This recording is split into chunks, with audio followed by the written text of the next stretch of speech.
Ya por último, nosotros abordaremos la cuestión del texto, o sea, del libro que conocemos como la Biblia, ¿no? En este curso que hemos dedicado a indagar y explorar la Biblia en su entorno, recordarán que comenzamos por la tierra, o sea, la ubicación geográfica que tiene el pueblo, llamado pueblo de Israel, y falta el libro, que es justo ya el apartado que nosotros vamos a abordar a partir de esta ocasión. Por eso es que lleva ya el numeral número 3. Bien, para empezar, debemos tener en cuenta que la Biblia es un texto escrito y por tanto que no está exento, en tanto texto escrito, de los peligros que comportan la interpretación, la traducción y la transmisión humanas. O sea, a pesar de que se trate de un libro sagrado, ¿no? De un libro inspirado, de un libro, si lo quieren ver así, asistido por Dios mismo, al quedar puesto por escrito, ¿no? Al constituir pues un texto puesto por escrito, este no está exento de ninguna manera de estos peligros que conllevan la interpretación que se hace de lo que está escrito, la traducción, que de hecho también involucrará hacia otras lenguas distintas de la que fuera la original, y evidentemente también con respecto a la transmisión que en términos humanos se suele generar. No obstante, lo primero que debemos enfatizar es que en el caso de la Biblia se trata de que efectivamente podemos entender lo que está escrito. Y esto es algo sustancial. O sea, en el caso de la Biblia, ¿no? Sí es posible al menos tratar de entender aquello que está escrito, o sea, lo que ha sido escrito en su origen. Más allá, incluso, y esto es importante, más allá de las interpretaciones o las traducciones, incluso la serie de transmisiones que se hayan podido realizar. O sea, lo importante en el caso de la Biblia es que nosotros sí podemos entender o podemos captar de manera esencial lo que ha sido escrito en su origen. No obstante, hay un problema y también hay que tenerlo en cuenta. Hasta nosotros no ha llegado una única Biblia en sus lenguas originales, ¿no? O sea, esto también es importante de tener en cuenta. No se trata, pues, de un texto más o menos uniforme que pudiera remitirse a un solo texto, a un solo libro. De hecho, no se conservan los originales de la Biblia. Y esto también hay que tenerlo en cuenta. O sea, estos textos originales no se conservan. Es decir, si por originales, en este caso, entendemos aquellos textos tal y como salieron de la pluma de sus respectivos autores. O sea, así como se puede conservar un manuscrito quizá más reciente, firmado y que remitiría a un determinado autor, en el caso de la Biblia no sucede así. O sea, digamos que los textos originales, tal y como salieron de la pluma de sus respectivos autores o de su respectivo autor, no se conservan. Y de hecho, como dijimos, no nos ha llegado una única Biblia en sus lenguas originales. Bueno, ¿con qué contamos entonces? O sea, si no se poseen, si no se cuenta con estos textos originales, entonces ¿con qué sí contamos? Pues con aquellos textos originales. Ahorita van a ver por qué se les llama originales, que una vez acogidos por la comunidad, ya sea, por ejemplo, particularmente para el caso del Antiguo Testamento, la comunidad judía, la antigua comunidad hebrea, o bien para el caso del Nuevo Testamento, la naciente comunidad cristiana, empezaron a circular por medio de copias. O sea, digamos que a pesar de que hubo un texto original, ¿no?, tal y como salió de la pluma de su respectivo autor, este texto en cuanto tal no es el único, digamos, que se utilizó, sino que sobre todo se realizaron copias a partir de ese texto original, más o menos apegado, digamos, al texto inicial. Y esto sucedió tanto para el caso de la comunidad judía como para el caso de la comunidad cristiana. De hecho, podemos decir que la Biblia en su conjunto empieza a conformarse gradualmente a partir de la serie de copias que se han estado transmitiendo y que se han estado difundiendo al interior de la comunidad a partir de un texto original, o sea, a partir pues de un texto inicial. En efecto, el tiempo no es algo que se va a dar, digamos, de un momento a otro, y la dinámica normal de la transmisión, o sea, el hecho de que se fueran pasando copias, ¿no?, entre personas, incluso entre grupos más o menos conformados, etcétera. Decimos, el tiempo y la dinámica normal de la transmisión se encargaron, por una parte, de que fueran desapareciendo los manuscritos más antiguos. Justamente porque recordemos que las capacidades de conservación de los textos que en ese momento se manejaban, al estar en un uso frecuente, eran pocas, o sea, tendían a deteriorarse. Entonces, lo importante no era precisamente el texto originalmente escrito, sino quizá la copia más reciente que se tenía a mano. Esto por una parte. Y por otra, que estas copias, ¿no?, circulantes se fueron extendiendo también poco a poco con mayor difusión. O sea, no era que se tuviera un texto al cual todos consultaban, sino que se reconocía un texto como original y a partir de este texto efectivamente escrito, se realizaron copias, a su vez manuscritas, que eran justo las que se iban difundiendo cada vez más. De tal manera que no interesaba, digamos, en un primer momento el texto original en cuanto tal, sino la validez de la copia que ahora había sido transmitida.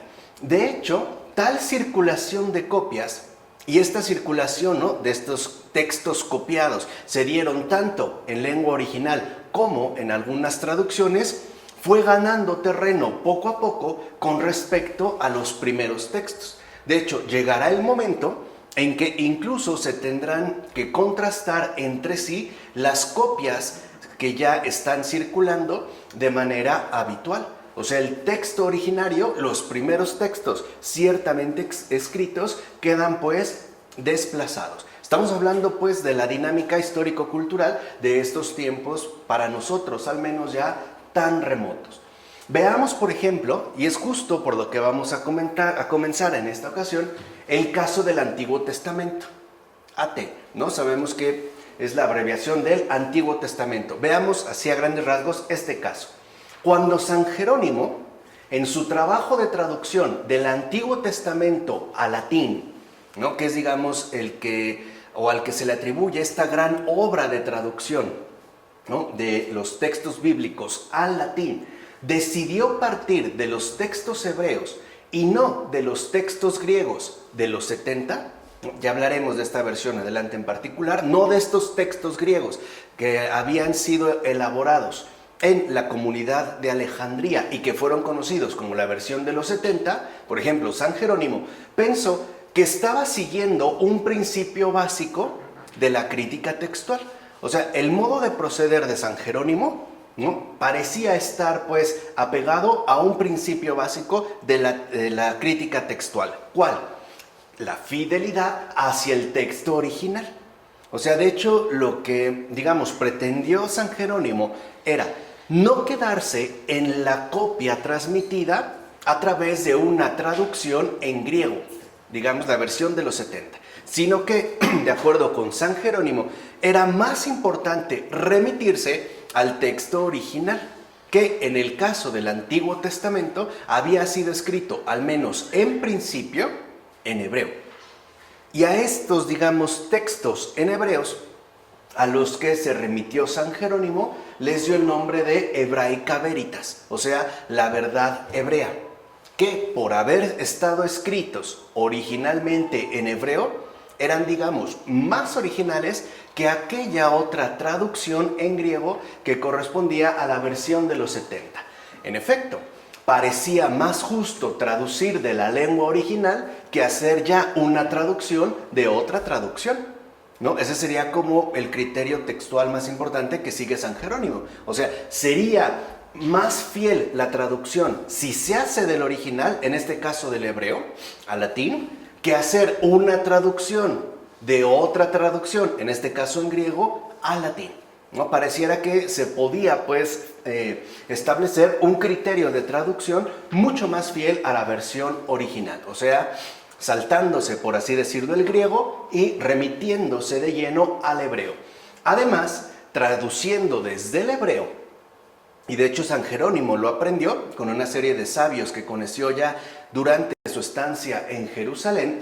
San Jerónimo creía respetar de igual manera la dinámica de la encarnación, que en términos de preparatio evangélica, o sea, en términos de preparación evangélica, había pasado primero por aquella lengua. O sea, para, digamos, San Jerónimo, algo parecía sumamente evidente e importante. En un primer momento, la lengua original de la Biblia, e incluso, ¿no?, del Dios hecho hombre, sería el hebreo.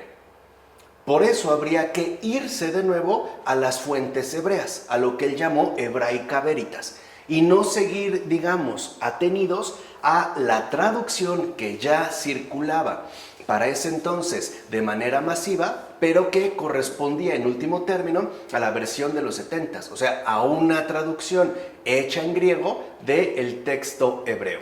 No obstante, lo que San Jerónimo no podía entender, y claro, no había, digamos, los recursos críticos o crítico-textuales con los que contamos hoy en día. O sea, de lo que San Jerónimo no se pudo dar cuenta es que lo que él llamaba texto original, es decir, el texto hebreo que él manejaba, o sea, el que él consideraba la fuente hebrea original, ese texto a partir del cual San Jerónimo basó su respectiva traducción al latín.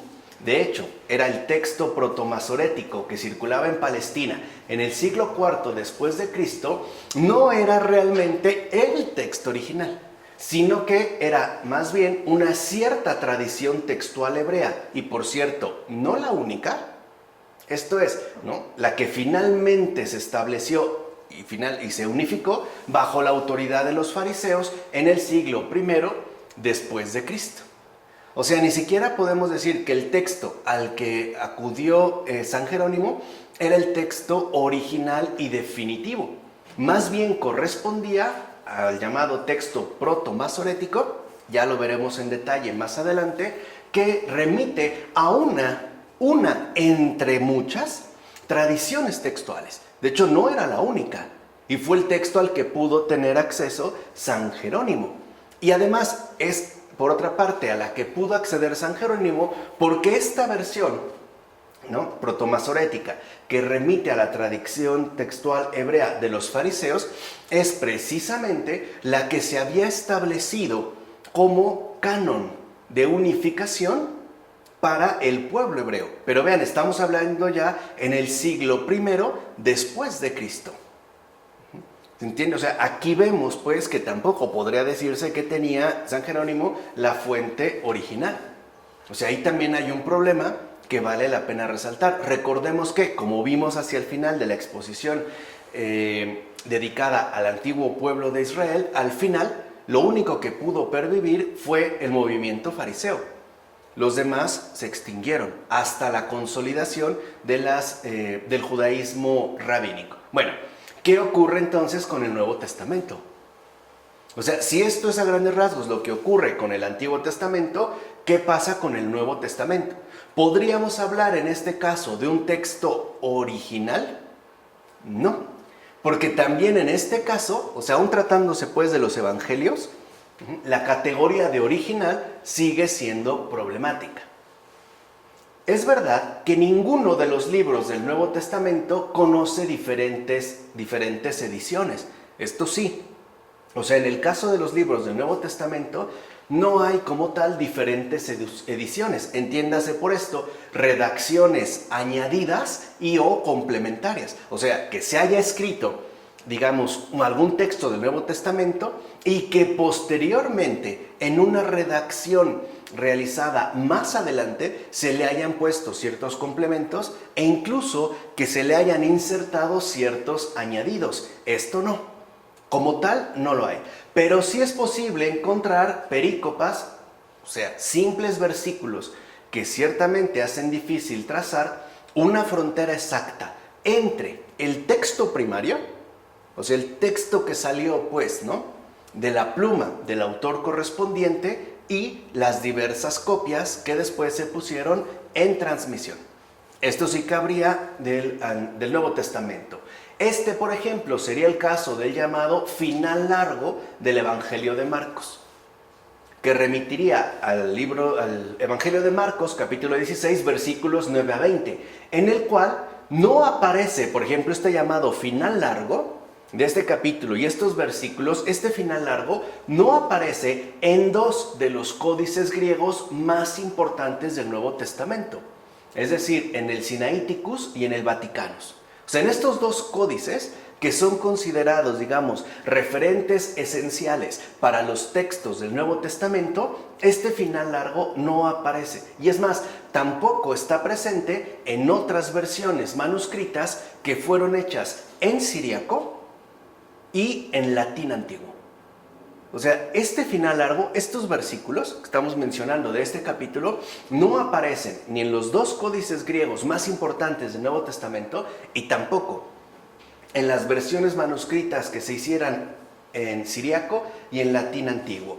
De hecho, las ediciones críticas más importantes del Nuevo Testamento griego sostienen que esta perícopa, o sea, estos versículos que dijimos, ¿no?, corresponden al llamado final largo del Evangelio de Marcos, no pertenecen al texto original.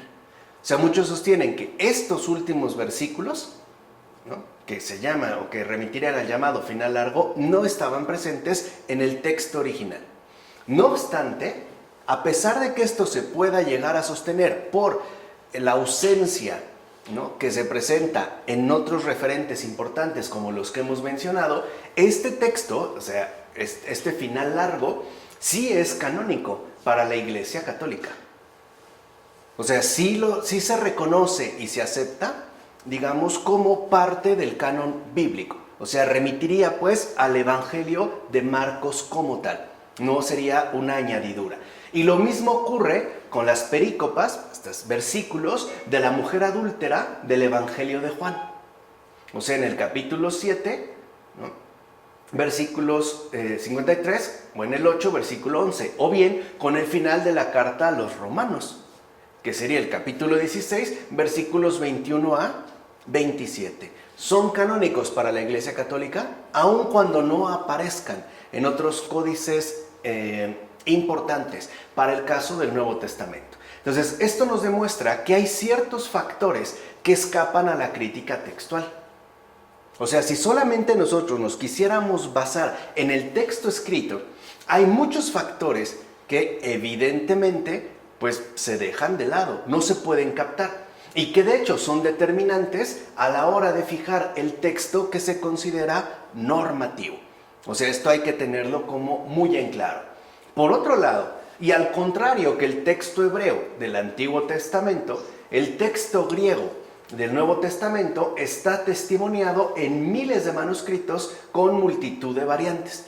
O sea, el texto hebreo, digamos, el Antiguo Testamento, no está testimoniado de una manera tan numerosa. De hecho, las tradiciones textuales suelen ser más o menos reducidas. En el caso del Nuevo Testamento, no. El Nuevo Testamento sí cuenta con miles de manuscritos que también van a poseer sus respectivas variantes. De hecho, podemos decir que al menos en el caso del Nuevo Testamento no hay dos manuscritos, ¿no?, con cierta longitud que contengan exactamente el mismo texto. O sea, puede decirse que no hay dos manuscritos exactamente idénticos. Pueden tener variaciones en palabras, en acentuaciones o en algunos énfasis. Incluso pueden darse el caso de versículos completos, como lo hemos mencionado. Pero sí hay una cantidad enorme de manuscritos que sí se conservan de este texto griego del Nuevo Testamento. Estas variantes, digámoslo así, por lo regular, o sea, estas variantes que van a caracterizar las diferencias entre las versiones del Nuevo Testamento, por lo regular, dividen, ¿no?, los manuscritos en grandes familias. O sea, el primer punto a tener en cuenta es que cuando se trata de los manuscritos del Nuevo Testamento, estos se suelen dividir esta serie, este conjunto de manuscritos en grandes familias, es decir, según su localización geográfica. Entiendan que también esta situación geográfica, como lo vimos al inicio al hablar de la Tierra, no estaba estrictamente definida como hoy en día puede suceder. Más bien lo que pesaba en ese entonces, más que una especie de limitación fronteriza, era la relevancia de la lengua. O sea, en qué lengua se hablaba en cierta región. Así pues, lo que vemos es que el Nuevo Testamento está testimoniado tanto en los manuscritos griegos, que digamos serían los iniciales, los originales, los 4 evangelios, como veremos, ¿no? Marcos, Mateo, Lucas y Juan fueron escritos en griego, los 4 evangelios. Bueno, estos manuscritos, como las versiones antiguas que se hicieron a partir de tales manuscritos, sí se pueden contrastar, o digámoslo así, se pueden ciertamente complementar. De hecho, ¿no?, a final de cuentas, el Nuevo Testamento como tal queda testimoniado tanto en los manuscritos en griego, ¿no?, los manuscritos griegos, como en otras versiones antiguas que se hicieron a partir de esos manuscritos. En consecuencia, puede decirse sin lugar a equivocaciones que los textos originales del Nuevo Testamento nos han llegado íntegramente, tanto en griego como en sus respectivas traducciones a otras lenguas antiguas. En este caso sí. Veremos que al tratarse del caso hebreo, no necesariamente se va a dar de esta manera íntegra. En el caso del Nuevo Testamento sí. De hecho, podemos afirmar que estas traducciones que se hicieron a partir de la versión griega son variantes de un único libro. Y esto sí también hay que mencionarlo objetivamente del Nuevo Testamento. O sea, uno cuenta con los textos griegos, con los manuscritos griegos y también con otras traducciones que se hicieron en su momento, de hecho pronto, a otras lenguas antiguas que no necesariamente eran el griego y que al conjuntarlas se presentarían más bien como variantes de un único libro. O sea, aquí sí habría pues como un referente mucho más definido e incluso preciso. En todo caso, los manuscritos que nos han llegado del Nuevo Testamento no incluyen ninguna versión en hebreo o arameo. Ahí sí no. En el caso del Antiguo Testamento sí. Pero al hablar de los manuscritos que nos han llegado del Nuevo Testamento, no hay como tal ninguna versión ni en hebreo ni en arameo. Recuerden que el arameo, por ejemplo, fue la lengua oficial de Palestina durante mucho tiempo, hasta que finalmente fue sustituido, ¿no?, por el griego y posteriormente por el latín. En cambio, el hebreo se había conservado sobre todo como lengua culta usada para todos los rituales y las celebraciones de culto dadas en torno al templo de Jerusalén, en general en la liturgia judía. Así pues, algo queda claro. La palabra de Dios, y es también lo que debemos entender, no es una simple posesión textual. O sea, Dios no es algo que uno pueda poseer por completo, ni siquiera en términos textuales. De hecho, la Iglesia Católica nunca ha caído en la tentación de identificar la Biblia con una determinada forma textual. O sea, que dijera, solo esta, ni siquiera con la Vulgata Latina, que como sabemos remite a San Jerónimo, que dominó durante muchos siglos en Occidente. O sea, lo primero que debemos entender es que estas dificultades que vemos en torno al propio texto de los manuscritos bíblicos en general, tanto el Antiguo, pero muy en particular el Nuevo Testamento, remite a que no puede poseer por completo a Dios a través precisamente de los textos en los cuales se ha expresado, ¿no?, o en los cuales se ha manifestado. Por ello, a pesar de que en el caso de la Iglesia Católica la Vulgata Latina fue, digamos, la versión canónica y oficial de la Iglesia durante muchos siglos en Occidente, no por eso se dejó de lado otras, variantes textuales escritas en otras lenguas que eran ciertamente importantes para poder comprender esto que llamamos Biblia. Más bien, lo que siempre se ha sostenido y conservado es lo siguiente. Y esto también es, digamos, muy propio, pues, de la Iglesia Católica. La única Biblia que testimonia la revelación está a su vez testimoniada en manuscritos hechos en lenguas originales y en sus versiones antiguas. O sea, hay, digamos, manuscritos que se han hecho en lenguas originales, básicamente es hebreo y griego, ¿no? Serían las lenguas originales, y versiones antiguas que remiten a estos textos primarios. Y pueden darse ciertamente en otras lenguas. Aquí es donde entonces nos podemos preguntar, pues bien, ¿en qué lenguas se ha expresado la palabra de Dios por escrito? ¿En qué lenguas, ¿no?, literalmente se ha expresado, al menos por escrito, la palabra de Dios? Y aquí es donde entendemos que son las siguientes. Para empezar, en hebreo. O sea, la primera lengua en la que Dios se va a manifestar será en hebreo, que de hecho corresponde el hebreo a la mayor parte del Antiguo Testamento. O sea, en el caso de la manifestación de Dios vía textual, la lengua inicial es el hebreo, el cual compone la mayor parte del Antiguo Testamento, pero también el arameo. O sea, en el Antiguo Testamento, por ejemplo, también hay algunos fragmentos en arameo, como pueden ser fragmentos de Daniel, de Esdras, e incluso un versículo de Jeremías. O sea, ese solo versículo de Jeremías no está escrito en hebreo, como si lo estaría todo el libro de este profeta. Hay un versículo que está en arameo, algunos fragmentos de Daniel y también del libro de Esdras. Y finalmente el griego, que como veremos, ¿no?, en griego de hecho se escribieron algunos libros del Antiguo Testamento. Y eso sí, todo el Nuevo Testamento. Estas serían, pues, ¿no?, como las tres lenguas, digamos, fundacionales de la manifestación de Dios por vía textual: hebreo, arameo y griego. ¿Vamos? Esto nos obliga, entonces, a conocer estas lenguas.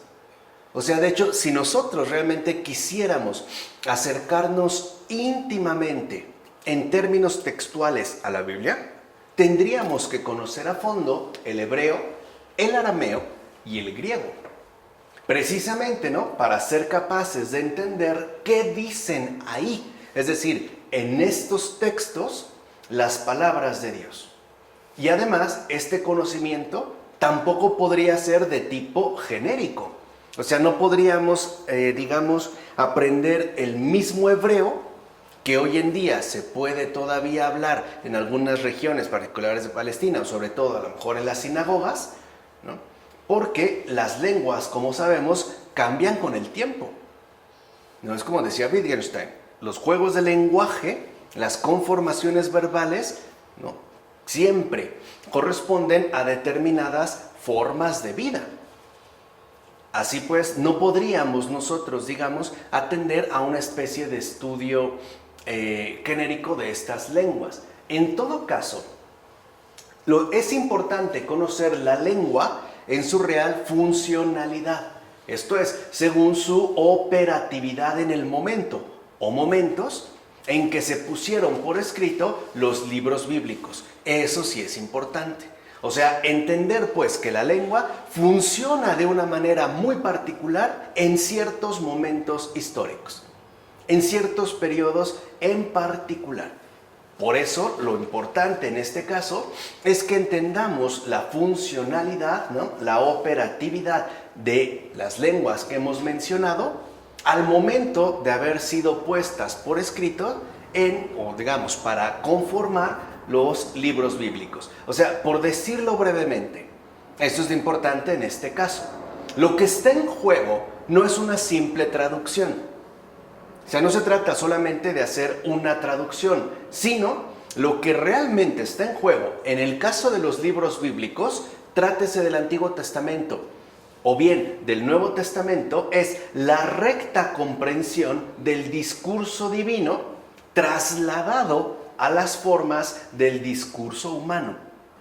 O sea, lo que sí se pone en juego es que nosotros seamos capaces de compenetrarnos con la recta comprensión del discurso divino.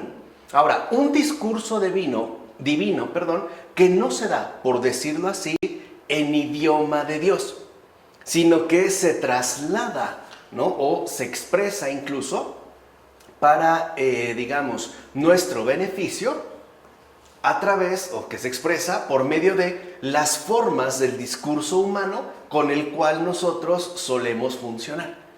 Y muy en particular en determinados momentos de la historia. O sea, esto es importante, no se trata de hacer de una simple traducción, sino de captar esa recta comprensión, o no adquirir esa recta comprensión del discurso divino, que de hecho ha sido trasladado a las formas del discurso humano. En efecto, precisamente para que el discurso divino fuera comprensible y además llegara a toda persona en esta tierra, es que los textos bíblicos fueron traducidos a otras lenguas. O sea, no era por una mera curiosidad. O sea, podemos ya ver aquí claramente cómo la intención de Dios es universal. Su mensaje de salvación, su palabra de salvación debe llegar a toda persona en esta tierra. Debe alcanzar pues toda cultura, todo pueblo. Por eso es que también se fueron traduciendo a otras lenguas que no eran ni el hebreo, ni el arameo, ni el griego, este discurso divino, que es evidentemente la dinámica de la encarnación. O sea, en este caso, ¿no? Dios se encarna para hacerse uno como nosotros, idéntico humanamente a nosotros, y así establecer una conexión de carácter universal y además omniabarcante. Ahora, lo fundamental es que estas traducciones son muy importantes, ya que esas lenguas de traducción, fíjense de aquí de cuáles podríamos hablar. O sea, dijimos las lenguas, ¿no? Principales, las lenguas fundacionales son hebreo, arameo y latín, y griego, perdón. Bueno, también hay lo que podríamos llamar lenguas de traducción, que parten de estas tres previas, como pueden ser el griego de los 70, que no es el mismo griego que aparece, por ejemplo, en los textos hebreos que mencionamos del Antiguo Testamento, el siriaco, el latín, el arameo, un arameo digamos más popular, el copto, el etiópico, el armenio, etc. O sea, todas estas lenguas también poseen su respectiva traducción de los textos bíblicos, han podido conservar el sentido de algún texto cuya lectura, a lo mejor en su lengua original, o bien hemos perdido, o sea, en definitiva, ya no conocemos a qué se refería tal palabra o expresión en particular al tratarse de algo de tanto tiempo atrás, o bien simple y sencillamente no entendemos de qué se trata. Porque el tiempo ha pasado, ¿no? Las cosas han cambiado, nuestra lengua también se ha modificado. Por eso es que estas lenguas de traducción son muy importantes para poder captar a lo mejor matices que en la lengua original se han perdido, o que simple y sencillamente no sabríamos bien a qué se refieren o cómo incluso asimilarlas de la mejor manera. Además, como sucede en la versión griega de los 70, la traducción ha podido introducir una nueva significación, que de hecho representa una explicitación o desarrollo especial del discurso divino. O sea, podemos decir que estas tres lenguas fundacionales, hebreo, arameo y griego, ponen como el conjunto ya, ¿no? Bajo, estas lenguas. No obstante, cuando se realiza una traducción a partir de estas versiones iniciales, la traducción puede captar a lo mejor algo importante o hacer más explícito algún elemento que en principio esa propia lengua no puede destacar. No obstante, puede ser que otra sí pueda. O sea, veríamos estas lenguas de traducción más bien como un desarrollo especial del discurso divino. Por eso les decía, para la Iglesia Católica siempre ha sido tan fundamental contar con los códices canónicos, o sea, los textos que podríamos llamar fundacionales, y al mismo tiempo no perder de vista estas otras versiones.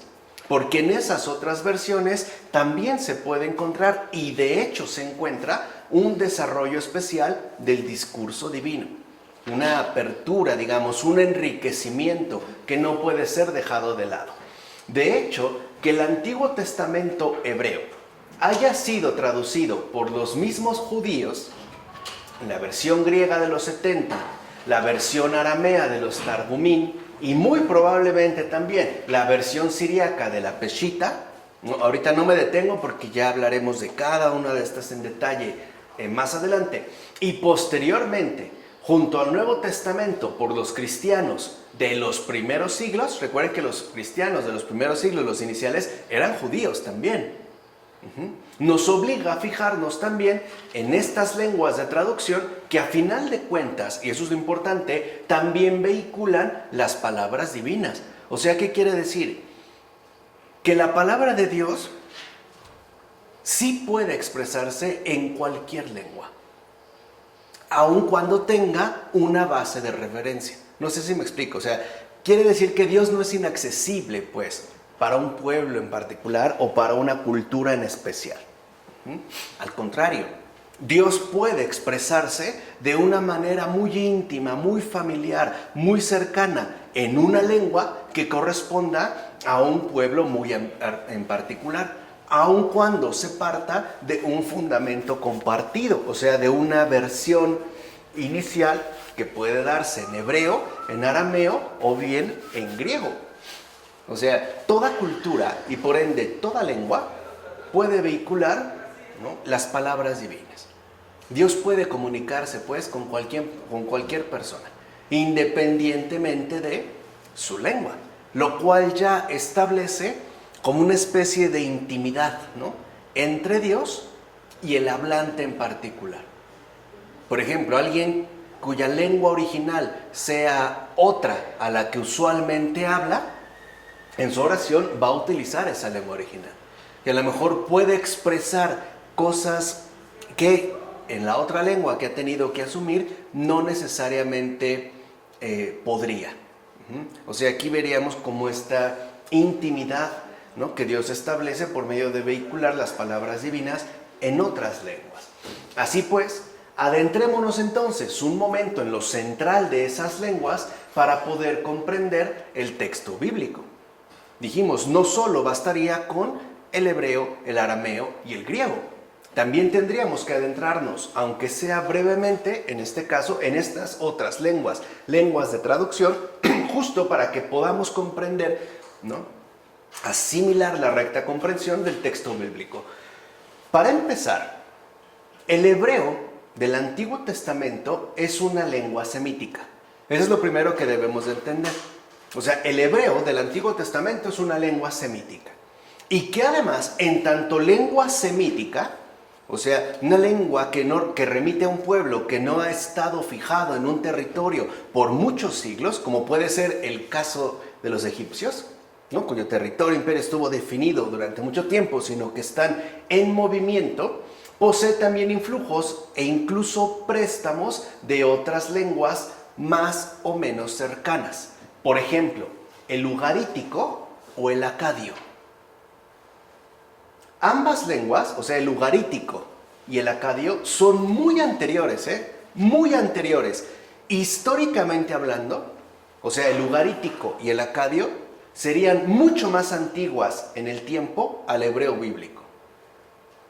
O sea, remitiría incluso a unas lenguas anteriores, antiguas.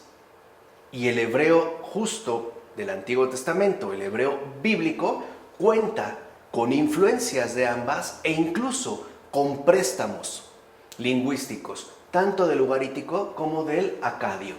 De hecho, el hebreo en el que están escritos los libros del Antiguo Testamento, o sea, aquello que denominamos genéricamente hebreo bíblico, pertenece a la gran familia de lenguas semíticas.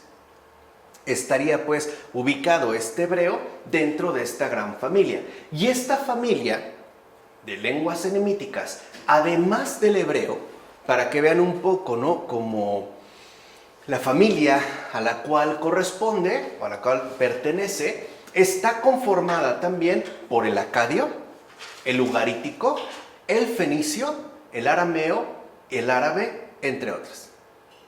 O sea, lo que sería entonces el árabe, el arameo, el fenicio, el ugarítico, el acadio y el hebreo en el que fueron escritos los libros del Antiguo Testamento, es decir, el hebreo bíblico, pertenecen pues a una misma familia de lenguas semíticas. Por eso, si uno escuchara, ¿no?, o si ustedes pudieran escuchar, por ejemplo, ¿no?, cómo se habla el árabe, el arameo, el fenicio, el ugarítico e incluso el hebreo, y más aún el hebreo bíblico, verían que hay muchas similitudes.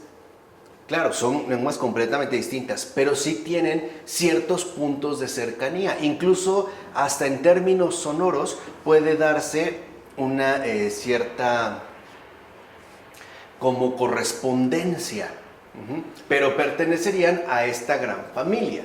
Ahora bien, dentro de esta gran familia que mencionamos, ¿no?, de lenguas semíticas, el hebreo pertenece a la rama denominada semítico noroccidental. O sea, de acuerdo a la ubicación geográfica en la que pudieran encontrarse comunidades que hablaran esta lengua. En esta rama, denominada semítico noroccidental, también entrarían el ugarítico, el arameo y las lenguas cananeas. Fíjense, las lenguas cananeas en cuanto tal eran fenicio, moabita, amonita y edomita, que si recuerdan eran también estas poblaciones con las cuales el pueblo de Israel tuvo muchas veces roces e incluso enfrentamientos. Los moabitas, los amonitas, los edomitas, incluso los fenicios. Por supuesto, el hebreo, como cualquier otra lengua, ha sufrido una cierta evolución con el paso del tiempo. Dijimos, porque hay una funcionalidad. Al momento en el que cambien, ¿no?, nuestras respectivas prácticas de vida, también nuestras formas de lenguaje se verán modificadas. O sea, el hecho de que estamos insertos dentro de una dinámica viva. Así pues, si tenemos en cuenta que el Antiguo Testamento contiene libros que se han escrito en un periodo de casi 1000 años, o sea, fíjense, tampoco es algo que se escribiera en un mes, sino en un periodo de casi 1000 años, es normal que encontremos en esos escritos flexiones diferentes de una misma lengua, que pueden darse tanto en la sintaxis como en la gramática, o incluso en el propio vocabulario. O sea, estamos hablando de una lengua, ¿no?, que ha tenido su respectivo avance y desarrollo, y que a su vez puede verse reflejado en los textos que son elaborados con esta lengua. Es como, a ver, si ahorita nosotros intentáramos leer el libro de Don Quijote en su versión original, o sea, de español antiguo, veríamos qué difícil nos resulta. Y eso que decimos que hablaríamos español, o por lo menos ya directamente castellano. Si lo intentamos leer, veríamos que es muy complicado, porque hay giros, flexiones que en definitiva no captamos o no entendemos bien a qué se refiere. Y pueden darse a nivel de la sintaxis o la gramática o bien el propio vocabulario. Lo mismo ocurriría con una persona que habla inglés. Aun cuando su lengua de origen sea el inglés, encontraría serias dificultades para leer, por ejemplo, las obras de William Shakespeare. Veríamos cómo hay a lo mejor giros por ahí que no entiende bien, o si esta palabra, incluso en el vocabulario, se refiere a lo mismo que él entiende, o por el contrario, a otra cosa. O sea, puede cambiarse el vocabulario, no se diga con la gramática, y evidentemente también con la sintaxis. Bien, por eso es, para entender mejor el desarrollo textual del Antiguo Testamento, que como dijimos, ¿no?, contiene libros, o sea, lo que llamaríamos el Antiguo Testamento, que han sido escritos en un periodo de casi 1000 años. O sea, imagínense, lo que hoy podemos leer o ver compactado como Antiguo Testamento, se llevó más o menos 1000 años en ser escrito todo. o sea, los diversos libros, no es algo que se escribe de corrido. Por eso, precisamente, el hebreo bíblico suele dividirse en 3 categorías. O sea, para poder ubicar entonces bien, ¿no?, el hebreo que está implicado en la formación del Antiguo Testamento, se van a tomar en cuenta 3 categorías. De hecho, estas 3 categorías, se van a establecer a partir de la cronología, o sea, a partir de su respectiva ubicación en el tiempo. Y es la siguiente: la poesía hebrea antigua, después el hebreo bíblico clásico y finalmente el hebreo bíblico tardío. Entonces vean, en la conformación del Antiguo Testamento encontraríamos pues, ¿no?, 3 referencias diferenciadas entre sí. La más antigua correspondería a la poesía hebrea antigua. Veremos donde hay cantos, himnos, etc. Después vendría el hebreo bíblico clásico y finalmente aparecería el hebreo bíblico tardío. Así es como se suele dividir, ¿no?, el Antiguo Testamento en relación a la lengua, o sea, siguiendo pues la cronología. Representativos, por ejemplo, de la poesía hebrea antigua serían los cánticos del Éxodo capítulo 15. O sea, todos los cánticos que aparecen en el libro del Éxodo capítulo 15 corresponderían a esta poesía hebrea antigua. También los del capítulo 5 del libro de los Jueces. O bien los cánticos que aparecen en el libro del Deuteronomio capítulo 33. O sea, en pocas palabras, estos cánticos que aparecen en estos capítulos, ya sea de Éxodo, de Jueces o de Deuteronomio, habrían o se pudieron haber compuesto, ¿no?, en la transición del segundo al primer milenio antes de Cristo. O sea, 1000 años atrás, o un poco más o un poco menos, de Cristo. O sea, estamos hablando pues de la fase, en términos de lengua, más remota del hebreo. Serían pues como elementos que corresponderían a esta poesía hebrea antigua y que, si lo ven, se dan a la manera de cánticos, en Éxodo, en Jueces, en Deuteronomio. O sea, estos cánticos en particular corresponderían pues a la fase cronológicamente más remota de la conformación del Antiguo Testamento. Sería pues, si lo quieren ver así, el hebreo más antiguo. En estos cantos lo que se puede encontrar es el hebreo más antiguo. Por su parte, el hebreo bíblico clásico lo encontramos ya en la prosa narrativa del Pentateuco. Fíjense, ya pasamos de la poesía, que sería lo más antiguo, a la prosa. Porque la poesía, recuerden que en principio es hecha a partir de tener en cuenta un canto dirigido hacia la divinidad, el cual no necesariamente era puesto por escrito, porque lo importante es su entonación, o sea, su ejecución en términos de cánticos. En cambio, cuando aparece el hebreo bíblico clásico, este ya se va a dar, por ejemplo, en la prosa narrativa, o sea, en las narraciones que como tal contiene el Pentateuco, y también en la llamada historia deuteronomista. O sea, aquí estaríamos ya, digamos, ¿no?, en otra fase que nos ayudaría a entender la composición de los textos del Antiguo Testamento. Finalmente, los libros más recientes, o sea, los más cercanos en el tiempo a nosotros de la Biblia, recuerden, estamos hablando en este caso del Antiguo Testamento, ¿cuáles serían? Crónicas, Esdras, Nehemías, Esther, Cogelet o Daniel. Están escritos ya en hebreo bíblico tardío. O sea, si lo ven, ¿no?, en el Antiguo Testamento hay un arco de composición sumamente extenso, que abarca un periodo más o menos de 1000 años. Y esto se puede ver incluso en los modos en los cuales los textos o los escritos en hebreo están hechos. Veríamos cómo entonces se puede uno remitir a la poesía hebrea antigua, ¿no?, más o menos la transición del segundo milenio al primer milenio antes de Cristo, hasta escritos que cronológicamente serían más recientes. Ahora bien, el hebreo de los textos bíblicos, tal y como fue escrito y transmitido por los judíos, nos ha llegado principalmente en una escritura que es conocida como cuadrada o también aramea.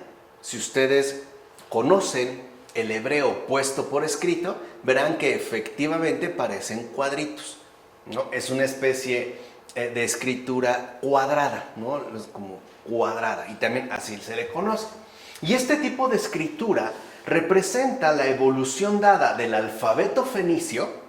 O sea, digamos que los fenicios, ¿no?, tenían un alfabeto cuya evolución se dio principalmente entre dos pueblos, los asirios y los babilónicos. O sea, Asiria y Babilonia toman, digamos, la base del alfabeto fenicio y va a desarrollar un tipo de escritura también conocida, dijimos, como aramea, que será puesta ya por escrito en estas formas cuadradas. De hecho, la escritura como tal fue adoptada por los judíos durante su destierro en Babilonia. Antes no. Recuerden, estaríamos hablando más o menos, quizá, ¿no?, unos 500 años antes de Cristo. Lo vimos cuando analizamos la cuestión del pueblo. Por eso era importante verlo. Porque ya teniendo esos elementos, aquí tenemos una mejor contextualización. O sea, cuando los judíos fueron desterrados finalmente a Babilonia, o sea, cuando vivieron durante bastante tiempo el exilio babilónico, conocieron y adoptaron la escritura. Y entonces empezaron a escribir bajo esta escritura los textos que se habían transmitido, sobre todo de manera oral. Recuerden que en la antigüedad el peso no lo tiene lo escrito, sino la oralidad, aquello que se puede transmitir, ¿no?, por vía oral de generación en generación. Entonces, el imperio persa, por ejemplo, que ciertamente es el que sucede al babilónico, siguió utilizando el arameo como lengua oficial. Y también siguió utilizando el imperio persa siempre, o sea, durante su respectivo dominio, utilizó el arameo como lengua oficial y además utilizó siempre como escritura esta escritura cuadrada, que es justo la que fue adoptada por los judíos durante su destierro en Babilonia. De ahí que este tipo de escritura cuadrada acabara también por imponerse como escritura oficial del hebreo. O sea, cuando se quiso poner por escrito el hebreo, se recurrió a esta escritura cuadrada, aunque la pronunciación y obviamente la semántica, o sea, el significado, cambió. Porque se estaba refiriendo a una lengua que, a pesar de ser semítica, es distinta. Pues bien, el hebreo se escribe linealmente, de derecha a izquierda. Nosotros no. Nosotros escribimos justamente al revés, de izquierda a derecha. El hebreo no. El hebreo se escribe lineal, de derecha a izquierda, como todas las lenguas semíticas. El árabe, por ejemplo, también va de derecha a izquierda. Y su alfabeto, que más correctamente se llama alefato, posee solo consonantes. No hay vocales, solo hay consonantes. Ahora, imagínense ustedes la dificultad de pronunciar una palabra sin vocales. Piensa en tu nombre y quítale las vocales. Ahora intenta pronunciarlo. Es muy complicado. Bueno, el hebreo no tiene vocales. O sea, en principio solo consta de consonantes. Y el hebreo, que efectivamente encontramos en los textos bíblicos, es pues consonántico, ya que está escrito sin vocales, de derecha a izquierda.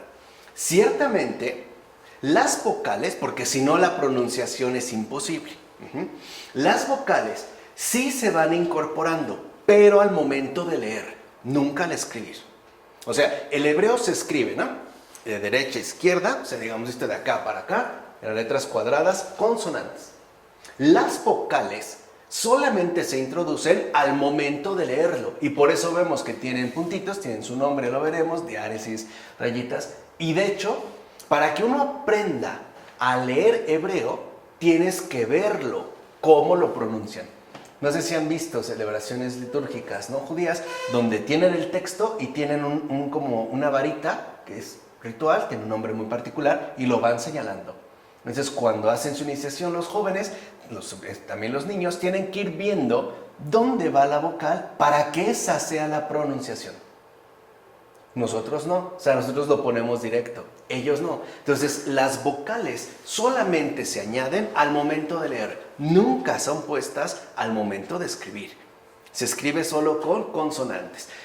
De hecho, vean, solo a partir del siglo VII después de Cristo, o sea, ya en los años, ¿no?, 600 de nuestra era, vean cuánto tiempo después, los masoretas inventaron un sistema de vocales para que pudieran ser incorporadas al texto bíblico. Este sistema vocal, ¿no?, que fue incorporado finalmente al texto bíblico, es el que está conformado, ¿no?, en forma de puntos y líneas que van o encima o debajo de las consonantes. Esa es su respectiva vocalización.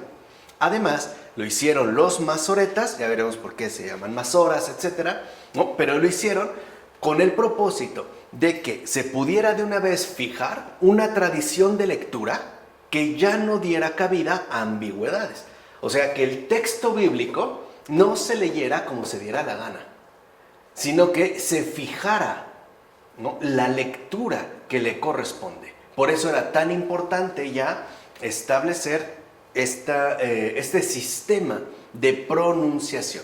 O sea, básicamente que se fijaran las vocales al momento de hacer la lectura. Porque, como sabemos, incluso una vocal puede cambiar por completo una palabra en cualquier idioma. Y el hebreo no sería la excepción. Por eso era tan fundamental que el texto bíblico quedara fijado. Y los masoretas, eso es, digamos, lo que inventaron. Una fijación vocal que pudiera incorporarse en forma de puntos y líneas encima y debajo de las consonantes del texto, para que entonces ya no hubiera ambigüedades y el texto bíblico quedara, digamos, conformado. Bueno, pues bien, algunas partes del Antiguo Testamento, ¿no?, fueron escritas directamente en arameo. Si lo ven, o sea, lo que hemos visto es así, en muy grandes rasgos, la cuestión del hebreo. Algunas partes, a diferencia del hebreo, se escribieron directamente en arameo. Y de hecho es en esta lengua en la que se han conservado. O sea, ni siquiera se tradujeron al hebreo, se dejaron en arameo. Si recuerdan, también, por ejemplo, el Evangelio de Juan, cuando Jesús está en la cruz, conserva una expresión en arameo, ¿no? Elohim, Elohim, lema sabactani. Dios mío, ¿por qué me has abandonado? Y lo dijo en arameo. Porque recuerden que el arameo era de hecho la lengua usada de forma común por la gente. El hebreo más bien se reservaba para las cuestiones cultuales y litúrgicas. Bueno, se tratan en efecto en arameo de algunas secciones de Daniel. En particular, su capítulo 2, versículos 4 a 7 e incluso el capítulo 28. También el libro de Esdras, ¿no?, en estas referencias, y de un solo versículo de Jeremías, que vale la pena revisar. Si nos vamos al capítulo 10, el versículo 11. O sea, el versículo 11 del capítulo 10 de Jeremías fue escrito originalmente en arameo, aunque todo el libro se escribiera en hebreo. Ese versículo en arameo. Además, asimismo tenemos un buen número de palabras o expresiones arameas en el Nuevo Testamento, especialmente en los evangelios, aunque no necesariamente en las cartas, por ejemplo, de San Pablo. o de Pedro o en los Hechos de los Apóstoles. En los Evangelios sí. Por ejemplo, en Marcos, capítulo 15, versículo 34. Dios mío, ¿por qué me has abandonado? Estas palabras, dichas por Jesús ya clavado en la cruz, fueron puestas en el Evangelio de Marcos en arameo, aun cuando el Evangelio está escrito en griego. Ahora bien, el nombre de la lengua arameo procede de la misma Biblia. En efecto, en el año 701 antes de Cristo, fíjense, estamos hablando por ahí del siglo 8, ¿no? Antes de Cristo, el rey asirio Sennacherib decide iniciar una campaña contra las ciudades de Judá que se habían rebelado en su respectivo dominio. Envía entonces al copero mayor con sus tropas para sitiar Jerusalén. Y a la vista de los habitantes de la ciudad, el copero, que ha sido enviado por el rey asirio Sennacherib, ¿no?, para sitiar Jerusalén, presenta sus exigencias. O sea, informa pues lo que se le ha mandado. Entonces, los delegados, ven qué interesante, los delegados del rey Ezequías, que era en ese momento el rey de Judá, y por ende está ubicado en Jerusalén, envía a sus delegados, o sea, el Yaquín, Sefná y Joach.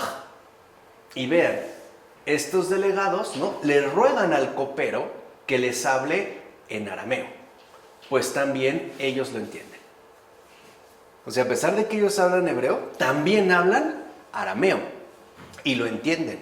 Y dijimos, ¿no?, para los asirios, básicamente el arameo fue su lengua oficial. Y esto se menciona, por ejemplo, en el segundo libro de los Reyes, capítulo 18, versículo 26, y en el libro de Isaías, capítulo 36, versículo 11.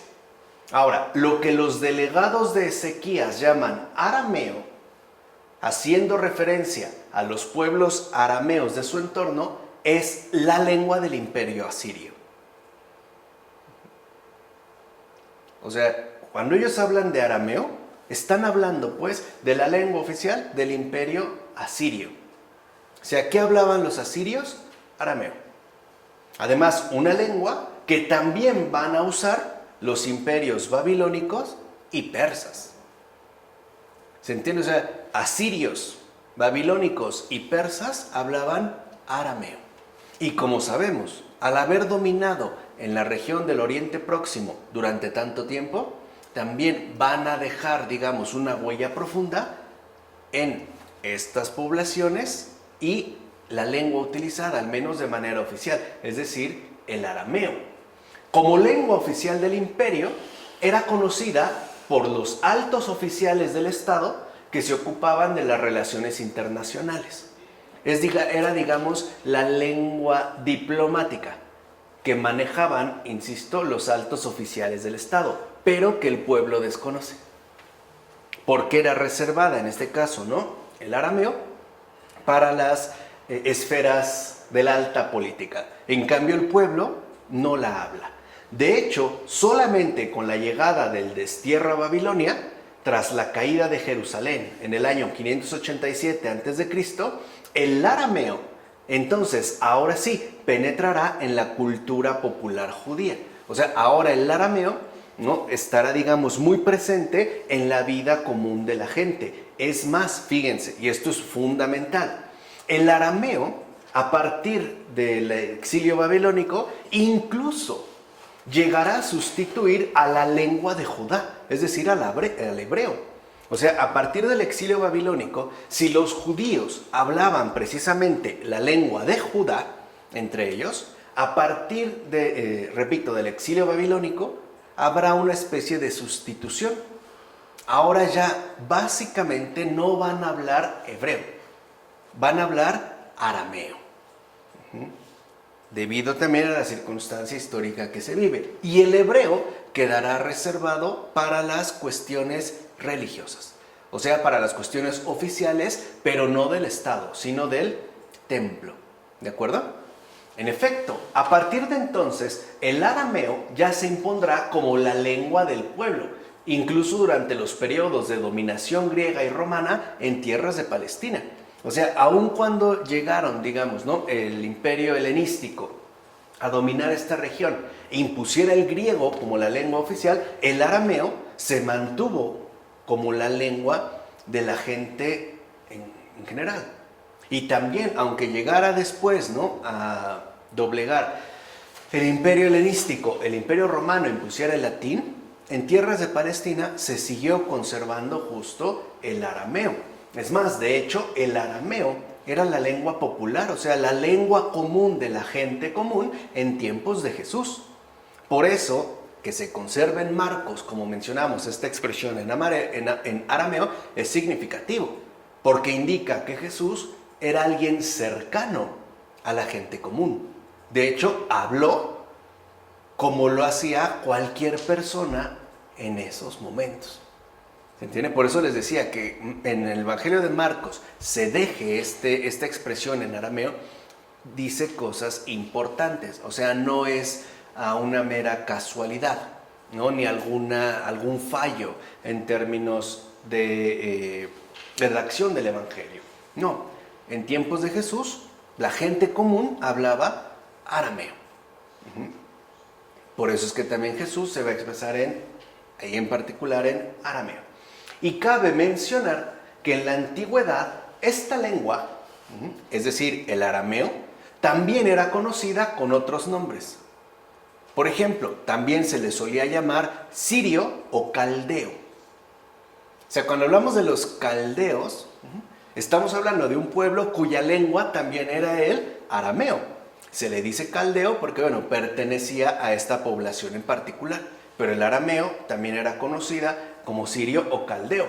Así pues, debido a que la lengua imperial estaba ligada entonces a la escritura aramea, no olvidemos que era la escritura cuadrada, asimismo será el tipo de escritura que adopte el pueblo judío a la hora de escribir y transmitir los textos sagrados en hebreo. O sea, cuando el pueblo judío ahora ya se dedica, digamos, se concentra en poner por escrito los textos sagrados que poseen en hebreo, lo van a hacer utilizando también la escritura aramea. Es decir, la escritura cuadrada, pero con su respectiva vocalización. Es decir, con su respectiva pronunciación. Ciertamente, el paso del arameo al hebreo no es difícil, ya que son lenguas hermanas. O sea, tampoco creamos que se tratan de dos cosas absolutamente, ¿no?, incompatibles. No, son muy cercanas, de hecho son muy similares, pero tienen sus importantes diferencias. De hecho, el pueblo judío pasó de hablar hebreo a hablar ahora arameo sin mayor dificultad. O sea, no es algo que se diera, digamos, con grandes complicaciones. Ahora bien, los textos o inscripciones más antiguas que aún se conservan, vean, escritos entre los siglos X al VII a.C., pertenecen al llamado arameo antiguo. Y los escritos elaborados entre los siglos VI y III a.C., vean, estamos hablando más o menos de un periodo de 800 años, se conocen como arameo oficial, imperial o clásico. O sea, a diferencia del hebreo en cuanto tal, que puede ser estudiado según sus tres, ¿no?, identificaciones que mencionamos, el arameo más bien tendría dos. En el arameo encontraríamos el arameo antiguo, que remitiría, dijimos, del siglo X al VII a.C., y el arameo oficial, imperial o clásico, que correspondería a los siglos VI al siglo III antes de Cristo. Aquí hay unos cambios importantes en el caso del arameo. De hecho, es justo en esta época que se produce la mayor estabilización de esta lengua. El arameo bíblico justamente pertenecería a este estadio histórico de la lengua aramea. O sea, cuando ya, digamos, se da una especie de estabilidad lingüística mucho más general y por lo tanto permite el desarrollo de un texto por escrito mucho más homogéneo. Por otra parte, el arameo que se habla entre los siglos, fíjense, 2 antes de Cristo y segundo después de Cristo, una época donde el arameo se conserva además ¿no? Como oposición al uso oficial del griego, este es llamado arameo medio. O sea, cuando se da el dominio, ¿no? O el periodo helenístico en la región de Palestina, y poco a poco se va a ir imponiendo como lengua oficial el griego, incluso, ¿no? A todos los niveles de la vida en su conjunto, muchos conservan, especialmente los judíos, el arameo y algunos otros pueblos como distinción, como signo distintivo de rechazo al imperio griego. O sea, si se impone el griego, pues entonces nosotros vamos a seguir conservando el arameo. A este arameo se le conoce como arameo medio, que si lo ven, estaría también, o sería el arameo, ¿no? Usual en tiempos de Jesús. A este tipo de arameo pertenecen los manuscritos del Mar Muerto y las expresiones que aparecen en el Nuevo Testamento. Pues bien, algunos dialectos importantes del arameo de esta época son el nabateo, que era hablado por las tribus árabes, y el siriaco, que era la lengua hablada y escrita por la comunidad cristiana en la zona de Siria, el sur de Turquía e Irak e incluso India, y que hoy en día todavía se conserva en la liturgia en esta región. O sea, la impartición de la liturgia cristiana dentro de estas zonas se hace en siriaco. O sea, el siriaco todavía se conserva en la liturgia. De hecho, no estoy muy seguro, pero creo que el rito maronita, que corresponde, ¿no?, al Líbano, también lo hace en siriaco.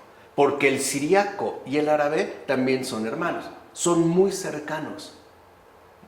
Aunque claro, tienen sus respectivas variaciones, pero son, muy afines. Por último, los textos escritos a partir del siglo II después de Cristo y hasta el siglo IX después de Cristo, estos ya se van a hallar en arameo tardío. De este tipo de arameo tardío, por ejemplo, se conserva abundante literatura rabínica escrita en este dialecto. Por ejemplo, el Talmud, algunos midrashim y gran parte de los targumín, ya veremos qué son. Así como literatura también de las comunidades samaritana e incluso literatura de la comunidad cristiana asentada en Siria. Lo van a hacer justamente también ya en arameo tardío.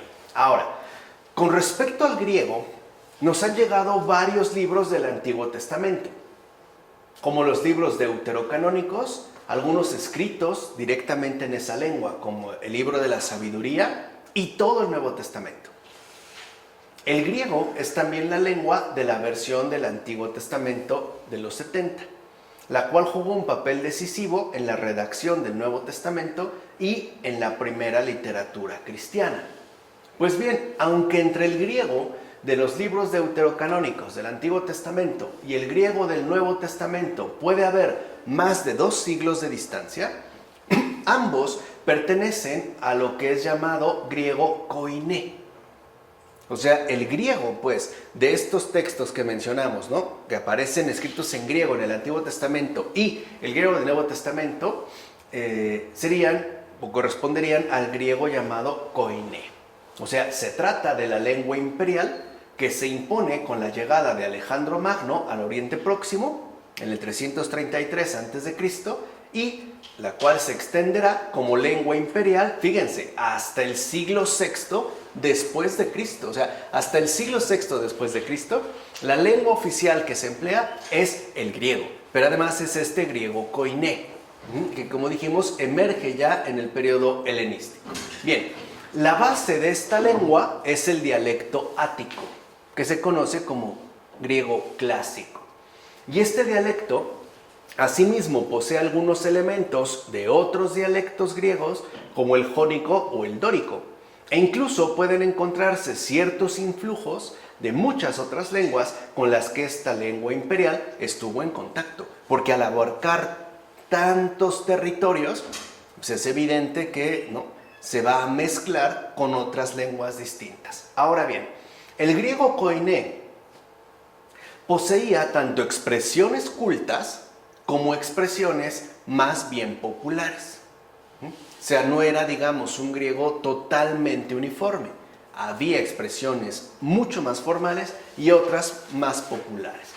Esta diferencia puede observarse, por ejemplo, entre el griego koiné, usado por Filón de Alejandría y Flavio Josefo, o el de historiadores como Polibio, y el griego koiné de los evangelios, que por cierto es muy coloquial.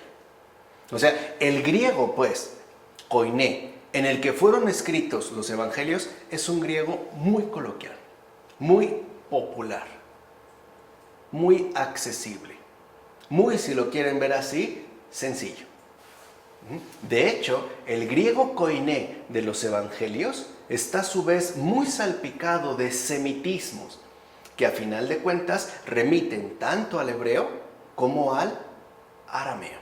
O sea, es un griego popular, que la gente común hablaba y entendía sin mayor problema, pero que sí tiene influencias, ¿no?, salpicaduras, tanto del hebreo como del arameo. Incluso habría que diferenciar netamente entre los libros que conforman, en este caso, el Nuevo Testamento.